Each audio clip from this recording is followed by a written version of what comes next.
What is up, my Squirtleites? It is I, your king, welcoming you back to more Let's Play Spyro the Dragon. In the last episode, we finished up Stone Hill, and in this episode, really quickly, I just want to show you that once you kill any enemies that you've already killed before, because they can't drop gems anymore, they will now start to drop small pieces that you can actually use to get a new life. So they still actually have a use to them.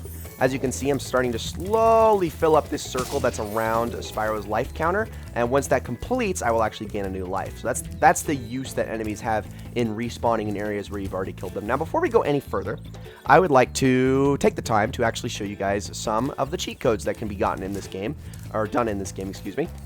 And if you don't care about any of this, I'll put up a little thing. You can skip to that time code, and then we will just move on into the very next level in this episode. So first things first, let's start by giving Spyro sunglasses. So what you're going to do, and I'm doing this on the PlayStation 4, but the buttons are the equivalent on either the Xbox controller, the Switch, whatever. They are basically the same. So for instance, this one's sunglasses, which is R1, R1, R1, R1, and then you're going to want to press left, left, left, left, down, up, triangle.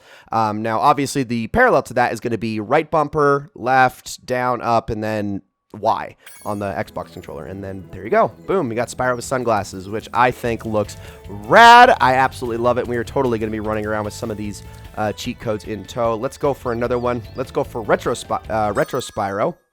And I will first start by disabling the other one. And then we're going to want to press L1, L1, L1, L1, up, down, up, down, up, down, triangle. And there you go. Look at that. Oh my goodness. He's aged so well. Like, it still looks a lot better than the original, but oh my goodness. Look at that. Isn't that just delightful? I actually love that. I think that looks really, really cool. And it fits right in too. Like, he's still got the modern animation, so it's not like it looks bad in any way. That actually, I really kind of like the way that looks. I think that's really, really neat. And then we move on to Big Head mode, which is up, up, up, up, R1, R1, R1, R1, circle. And that just looks ridiculous. Like, he looks like a freaking Funko Pop. Oh my goodness. I actually hate that. Now, I should mention, you can actually combine a lot of these cheats if you want to. Obviously, you can't combine the color ones because they override each other. But like Big Head, sunglasses, retro, and any of the color ones, you can combine all of those to get quite an amalgamation of cheats if you would like. But next we have Small Head mode, which is right, right, right, right, R1, L1, left, left, left, left, X. And, oh, jeez. He actually looks like kind of swole now, just because, like, actually, no, he just looks fat. Like, oh, because that's the thing. Like, the proportions just look slightly different now. Like, it doesn't just look like a small head. He just looks doofier than ever now. That's amazing. That's amazing. All right, and then we have Flat Spyro, which makes him two-dimensional, which is left, right, L2, R2, L2, R2 square. And that is just, like, this is like one that is, it's really kind of adorable looking, but at the same time, it's very disorienting if you need to, like, judge things. Like, if you're going straight on, it's actually kind of hard. I mean, it's hard to see Spyro, so it's not really, like, this is definitely one I would almost consider disadvantageous to use. But next we have Small Wings, which you can obviously combine with Small Head if you want to go really silly, which is left, left, left, left, L1, R1, right, right, right, right, X. And that just looks doofy. Like, on its own, it's actually not that noticeable. Although I kind of want to see it in the action of a glide. Let's see. Oh, oh my gosh, that looks so cute. That's so adorable. And then we have all of the color change cheat codes, which there are quite a lot of these, so give me a minute to get through all these. But the first one is green, which is up, left, down, right, up, square, R1, R2, L1, L2, up, right, down, left, up, triangle. And that, like, it completely overwrites, like, every single bit of Spyro's color palette, and I have to say, it just looks straight. Like, he just kind of looks like one of those statues, if I'm going to be honest. And then for red, we have up, left, down, right, up, square, R1, R2, L1, L2, up, right, down, left, up, circle. So as you can see, most of these cheat codes, they're basically the same. The only difference is the very last thing that you press within the cheat code. Blue is the same, except for this time you're going to press X. Oh my goodness, this just looks hilarious. Like, some of these are like super glaring though, I gotta say. Like, it's to the point where it almost feels like it's a little bit washed out, but I kind of love it. I really do kind of love it.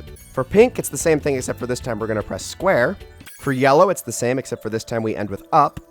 He just looks like cheese at this point. I think he noticed too, because he had to give himself a lick. And then for purple, it's the same, except for this time you end with right. And the very last one is black, which is the same as all of the others, except for once you have put in most of the code, you're going to end with down.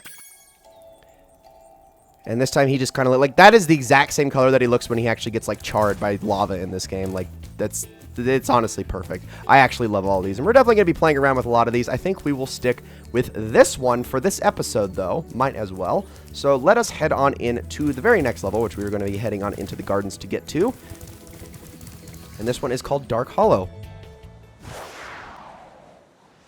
Now here in Dark Hollow, we are going to start getting our first taste of enemies that are actually going to have stuff that we need to counter. So for instance, these guys have shields, so we need to charge into them.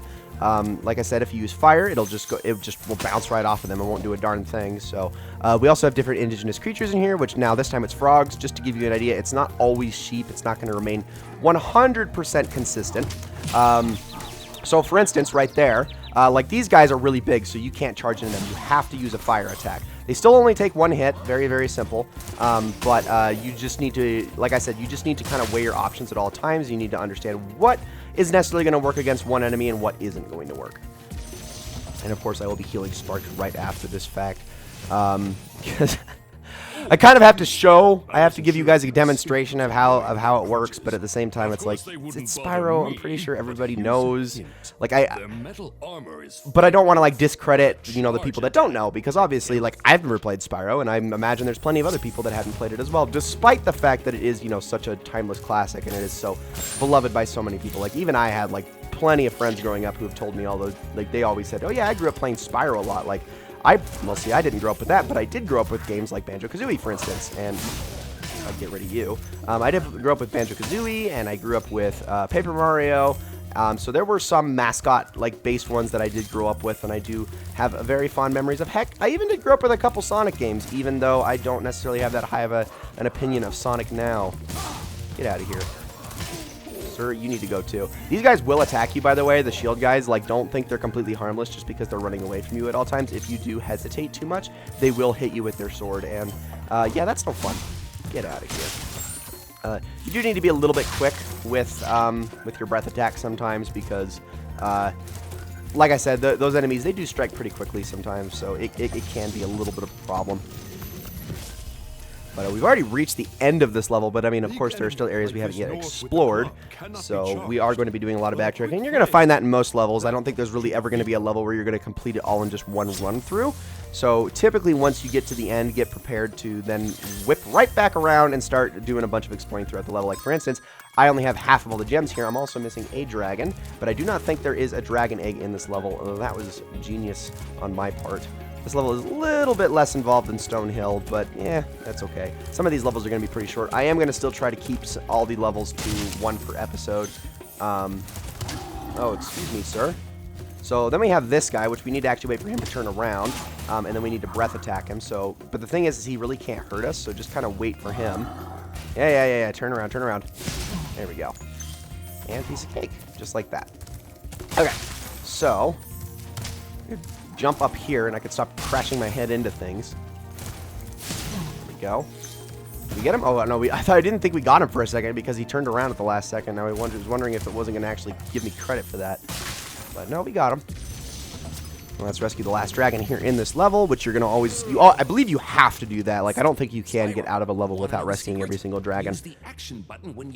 But I could be wrong about that. Oh, your secret's safe with me. That's not really much of a secret, though, I gotta say. Okay, so we got ourselves a key here, which we're going to use to unlock that chest at the very beginning of the level, which is going to probably have most of the gems that we need to complete this place. Although I do want to grab all the gems in here before I go any further. All right. So something that is throwing me off right now is in later Spyro games, they actually did not keep what the color correspondence of the gems consistent. As in, certain colors were worth certain values, and then that got changed later on. Kind of like they did with, I'm trying to remember. I know there was a Zelda game where they did that with one of the rupees as well. Okay, I don't want to actually speak too soon on that, because, you know, it might have just been the CDI games, but I could have sworn there was a Zelda game where they flipped red and I think green rupees at one point. Okay, so there is one more place to go, which is actually back here. There was a little Oh, no, it's not back here. Excuse me. There's a little secret area that I actually haven't yet gone to that's up there. Now, to get to this, I actually don't know. I think I just need to do this. Yes, just need to glide over here. Perfect. Like so, and it looks like I am missing a couple of gems. And Sparks is... Oh, don't be pointing downwards. I don't want that. I don't want to be told that I missed some in the area where I made sure not to miss any. But, you know, I might have missed some down there. Let's see. Okay, no, we actually do have a gem up there. Okay, so that's good. So that'll be a green, and then we'll have just a one red that we'll need, and then we'll be done with this level. Perfect. Yeah, like, I don't have, like, the paths exactly memorized. I'm sure there's a bunch of Spyro the Dragon fans that are out there like, you're supposed to take this exact path for, like, the way to most efficiently, like, 100% this. And, like, oh, no, it was right here. I missed it because I'm an idiot. I'm sure there's plenty of people out there who have, like, their own set paths and strategies. I don't have any of that. Like I said, I've only beaten this game once. I've 100%ed it. I've platinumed it, but I don't, like, have, like, a path or any specific way of beating this game memorized. I just kind of do it at my own leisure. Like, that's how I initially played this game. And, I mean, it's still effective. It's still efficient. It's not like this game needs to necessarily be, speedrun. It's not even, like, a game that incentivizes you to do that very much. So, really, what's the point? You can kind of just take your time. But with all of that said, ladies and gentlemen, that is going to be it for this episode of Let's Play Spyro the Dragon. I hope you all enjoyed it very, very much. And I will see you all in the next one.